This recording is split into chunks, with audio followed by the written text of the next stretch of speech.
सज्जनों, पर धन्य है जयपुरवासी, जयपुर के महाराज जिनके नाम से जयपुर शहर जाना जाता है, महाराजा सवाई जय सिंह। वो इतने उच्च कोटि के भक्त, कहां तक कहें, जब युद्ध करने जाते थे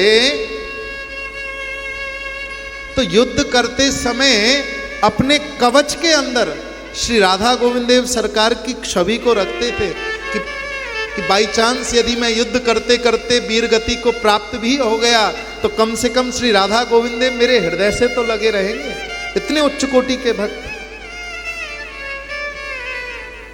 ऐसे भक्तों की कृपा से ही श्री राधा गोविंद देव जयपुर में विराजमान है।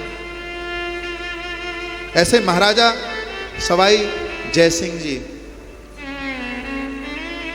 आदेश हुआ जब औरंगजेब ने महाराज देखा ये आगरा में राजधानी थी, दूरबीन से देख रहा था तो गोविंद देव सरकार का बहुत दिव्य भव्य मंदिर रघुनाथ भट्ट गोस्वामी के शिष्यों ने बनाया, जो कि आज वर्तमान में विराजमान है वृंदावन में। जलता था हिंदुओं से, तोड़वा दिया मंदिर। उस समय श्री राधा गोविंद देव सरकार को वृंदावन में जो पुराना बस स्टैंड है उसके पीछे गोविंद कुंड है, वहां छुपा करके रखा कुछ दिन, और फिर उसके बाद कामवन में श्री राधा गोविंद देव को लेकर के आए।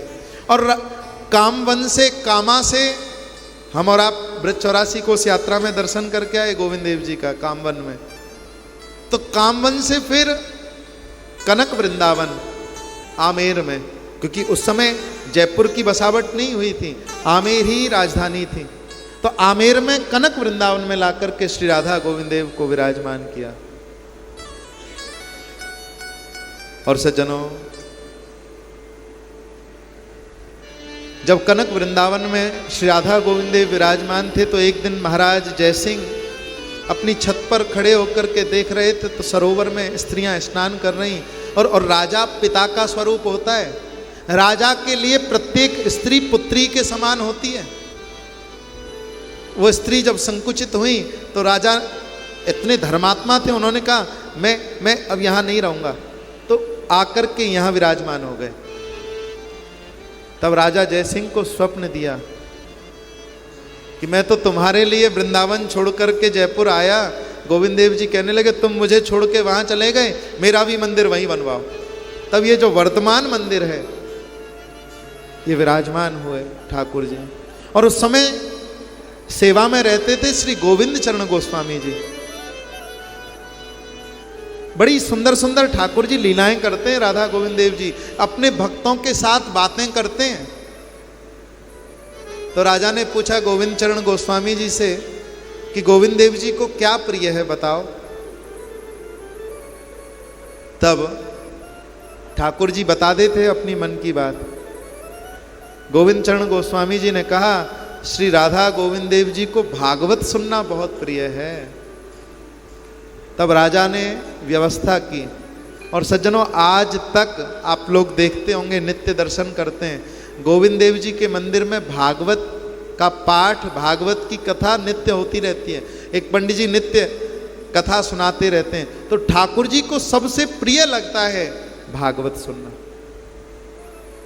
और सज्जनों आपको कहाँ तक बताएं, एक दिन गोविंद चरण गोस्वामी जी से पूछा राजा ने ठाकुर जी को और क्या वस्तु प्रिय है। तो राधा गोविंद देव जी कहने लगे मुझे पान बीड़ी बहुत अच्छी लगती है। तो राजा ने कहा पान बीड़ी की सेवा मैं अपने महलों से करवाऊंगा।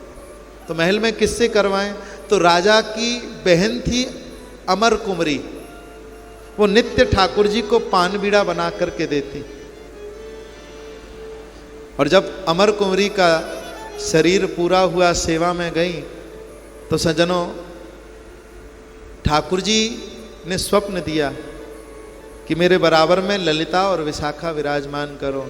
और संतों का मत तो यहाँ तक है कि राजा जय सिंह की जो बहन है अमर कुंवरी जी, आप राधा गोविंद देव जी के बराबर में देखते हैं ना, बहुत जगह दर्शन किए होंगे मंदिरों में, कहीं चवर हाथ में रहता है, कहीं महाराज पुष्पमाला हाथ में रहती है, पर राधा गोविंद देव जी का आप दर्शन करोगे तो राधा गोविंद देव जी के बराबर में जो सखी खड़ी हैं, वो पानदान लेकर के खड़ी हैं। वो पानदान लेकर के कोई और नहीं, राजा जयसिंह की बहन अमर कुंवरी ही उस दिन विराजमान हुई। उन्हीं के स्वरूप में ललिता जी की स्थापना की गई। सही कह रहा हूं गोसाई जी? ऐसा संतों से सुना है, ब्रजवासी संतों से। तो ऐसे श्री राधा गोविंद देव की पावन सन्निधि में और श्रीमद् भागवत की कथा भैया